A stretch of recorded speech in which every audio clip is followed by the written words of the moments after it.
This is all about finding your purpose, your business purpose, and how to be successful in that. Now, Annie is going to share with you how to brand that, how to tell your story better. All right. Thank you, Jim. Thank you so much. All right, so we just spent a little bit of time talking about how to find our story. So now the next step is once we find it, how do we tell it? So my name is Annie Franceschi. I live in Durham. I'm based in Durham, and I have a company that is a branding agency called Greatest Story Creative. Now, I just used that word, brand. Ugh, it's a little bit of professional jargon. What does it actually really mean to all of us in the room as small business owners? Well, this is what it means. It means business assets, words and graphics that are gonna create that first impression. You know, you got 4 seconds, you're picking where you're gonna go to dinner tonight. How do you base that decision? You're looking, oh, this one looks good. That resonates with me. That's what we're talking about today. When I say brand or we're talking about anything, we're talking about the words and the graphics that you use to professionally present your business. Now, I came to understand this through a job that I had where I worked for a mouse. I worked in Los Angeles for Walt Disney Studios. An incredible experience. I had what you might call a dream job. I would write and design presentations just like this, but for upcoming movies. So movies like Maleficent, Cinderella, Tomorrowland. These are movies that were my babies many, many years ago. I had a wonderful time there, but I did what maybe nobody does, is I quit my dream job so I could move back home to North Carolina and start my business where I tell your story. And I will tell you that I took one very special thing from that role that I still use today in my work with clients and small business owners.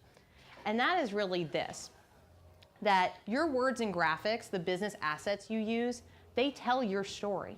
And that's so, so, so important, because the more that they tell your story, the more they're going to attract the clients you want to work with. And that's going to make you special. And where did I learn that? What's the greatest example I can think of? Disney itself. This is a black and white logo. And I bet when I show it to any of you, no matter what your affinity is, you think of something. A story pops into your head. Maybe you can smell churros, and you can think about being with your family and the parade's about to start, the electric light parade on Main Street.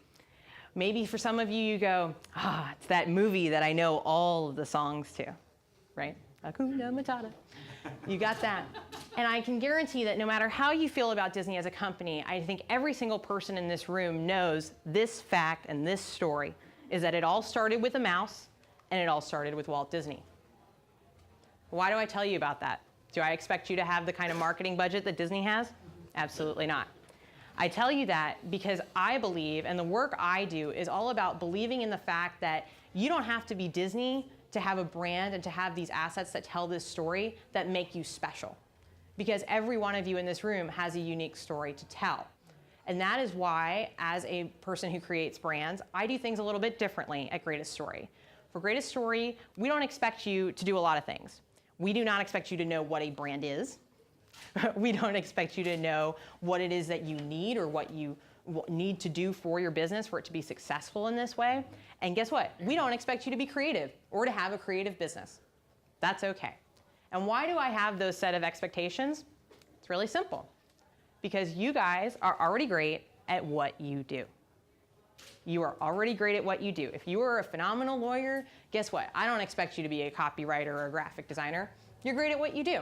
And that's why what we do is we take that story and we turn it into all of the assets that you need to grow as a business. So that might be renaming your business, a logo, creating some words, helping you put together a website, all of those assets that you need to grow.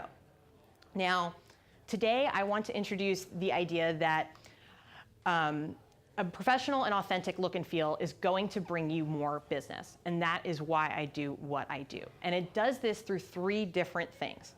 The first of all is, it's, especially when you're starting a business, so important, it's going to lend you credibility. So it's going to establish you as an expert from the get-go. Having a professional and authentic look and feel is also going to give people a reason to choose you, a competitive advantage, which frankly, don't we all want? We want to be chosen in that 4 seconds.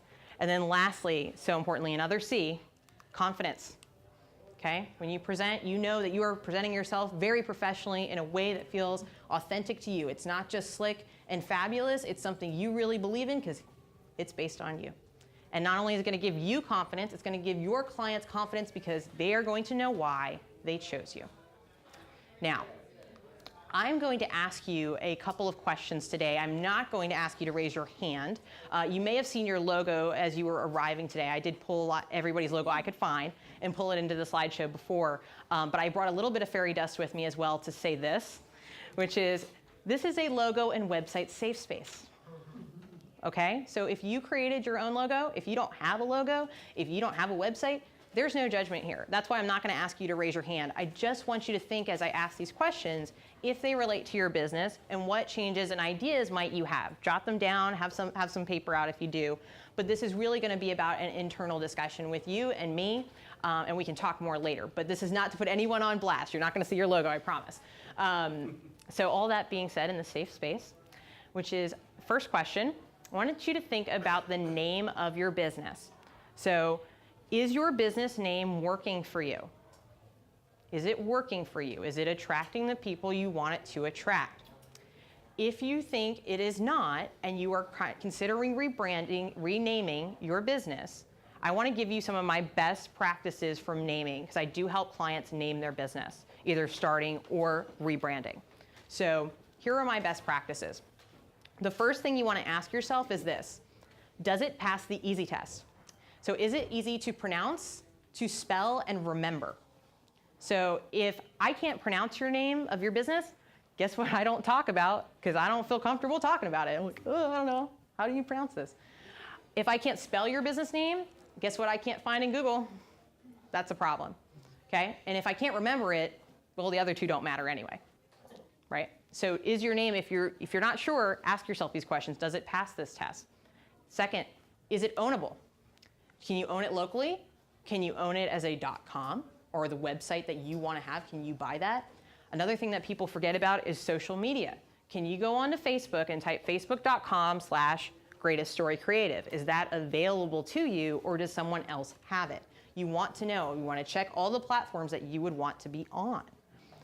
Lastly, so important and often overlooked, is it related to your story? Does it in some way help you tell the story of what you do, who you are, what your business is all about? This will help you a lot, especially with the memorability. You might have a name that passes these other tests, but if it doesn't do this, it's not working hard enough for you, especially as a small business owner. So that is the naming piece. I want you to think about your logo. The first question is, do you have one? Do you have a logo? All a logo is a visual representation of your business. Do you have one of those? If you don't, that might be worth considering doing. So you have a clean and easy way to communicate your business visually. Now, those of you who are going, yes, I have a logo, I'm passing, I like my name, I'm good. Okay, think about your logo. Got our logo in our heads. I'm gonna ask you another question to challenge you. Does your logo make you feel something? When you look at your logo, does it make you feel something? Does it make your clients feel something? Is that feeling something that you want them to have? Is that working? And let me give you an example of what I mean, okay? I have a client named David Ballantyne. This is David and his twin brother, Chris. They grew up in Colorado, and this is actually them when they were little boys, and they would go dirt bike riding, and they would go mountain climbing, and they were just two peas in a pod, happy to be adventuring. And a few years ago, David had fallen in love with healthy eating. He'd started kind of on this journey. We kept meeting people that said, hey, you know, you can make lemonade with healthier ingredients. You can make chocolate with healthier ingredients and live a more sustainable lifestyle, and a lifestyle where you feel fit and you're eating the things that you like to eat. And David fell in love with this, and he and Chris have put together a business called Ballantyne Brothers. And they are going to launch very shortly with a healthy chocolate bar, right? Hello, this is gonna be amazing. So it's organic, it's healthy, it's raw, it's made with the right kinds of ingredients. So it's about as healthy as you can get for chocolate, which is kind of exciting.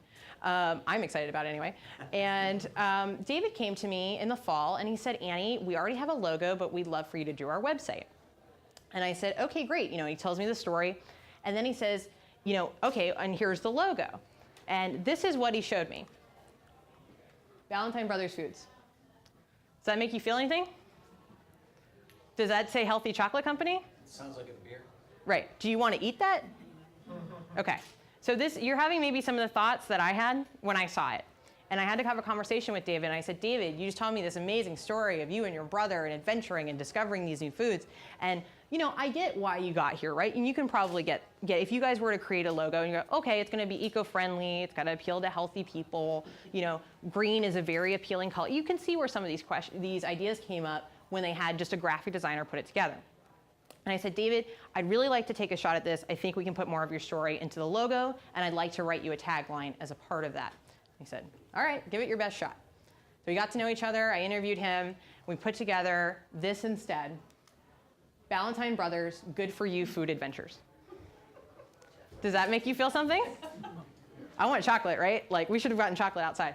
But that's what I mean by, does your logo make you feel something? Does it tell you a story? Does it invite you into something? Adding something like the tagline to this was inviting. It told more of a story because their name, right, doesn't necessarily say food in it. So this does a lot of work for them very, very quickly. And guess what? It still had the green. I just had to convince David that we had to go a little bit more in the adventure side. So we've built an adventure brand around food. So thinking about our logo, a lot of us do have logos. Do you have more than just your logo? So I'm sure there are people in this room that are so tired of putting their logo on absolutely everything when they have to create things. This is why it's important to have more than just your logo, to have what I would call a full brand, to have variations on that look, to have colors and fonts and other things like that you can tell that story consistently across what you're doing. If you are like, Annie, I am passing your test. I got a logo, I got a brand, I know all my colors, I know everything, I am good. I have one more question for you.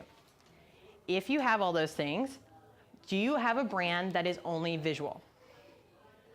So do you have a visual way to tell your story, but no written way to tell your story?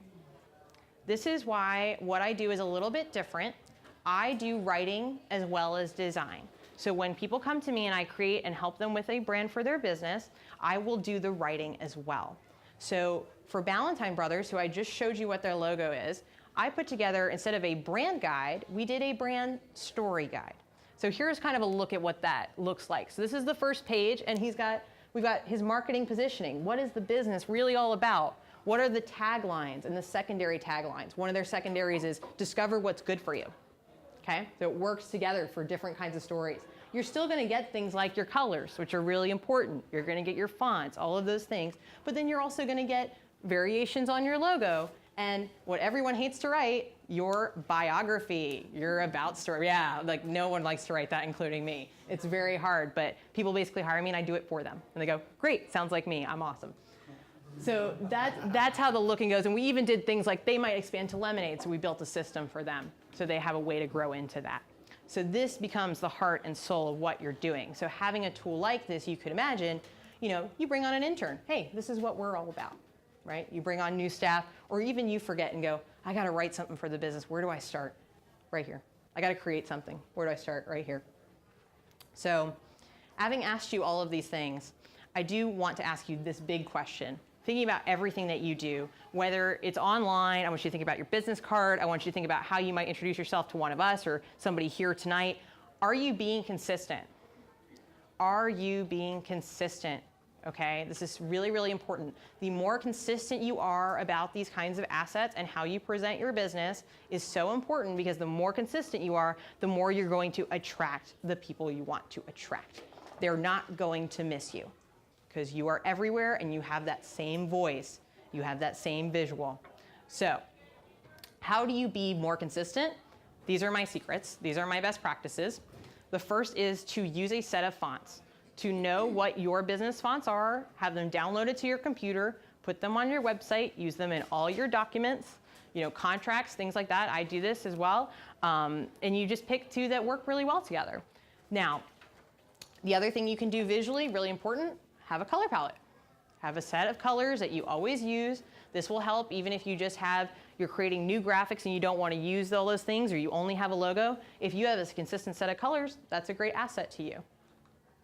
Another thing, having variations, having more than just one way to share your logo, Because, you know, if you have something that is stacked like this, what are you going to do when you have a letterhead? You need a wide horizontal version. Just something like that's going to help you and help you be more flexible. Now, these things are maybe a little obvious on the visual side, but it's just as important on the written side that you be consistent. So this is where Jim can help, I can help, the idea of knowing your core values. What is it that you and the business stand for, and are you sharing those things in what you're creating for the business? The other thing is so important, using consistent words, phrases, and tone. So Hillary Bruce is in the room, and she is a professional organizer, and her business is called Honey Hive Home. And what I love, she always uses phrases like sweeten your space. And she uses that on Instagram, she uses it when she talks to somebody, and that consistency will always have me remember Honey Hive Home, she's gonna sweeten my space, sweeten my life. So, the last thing I kind of want you to be thinking about as we're asking all these questions and maybe you've dredged up some stuff about your business or where you want to take your business idea, this question I get a lot, and I just want to take the opportunity to clear up some misconceptions around this, which is, should I DIY these things or should I hire someone? And this is not an easy question to answer, but there are some things that I will always want you to keep in mind, and these are the gut things I want you to ask yourself when you come to a project that you're like, should I do this or should I hire somebody else? So, these are these misconceptions. The first is DIY is not free. Because your time is worth money, right? Everybody's time in here, I bet a lot of solopreneurs are in the room, people who run only their own business, it's just them. We only have so much time in the day. So how much time would it take you to learn how to create an amazing logo? Or to write that story or biography that you really need to get done?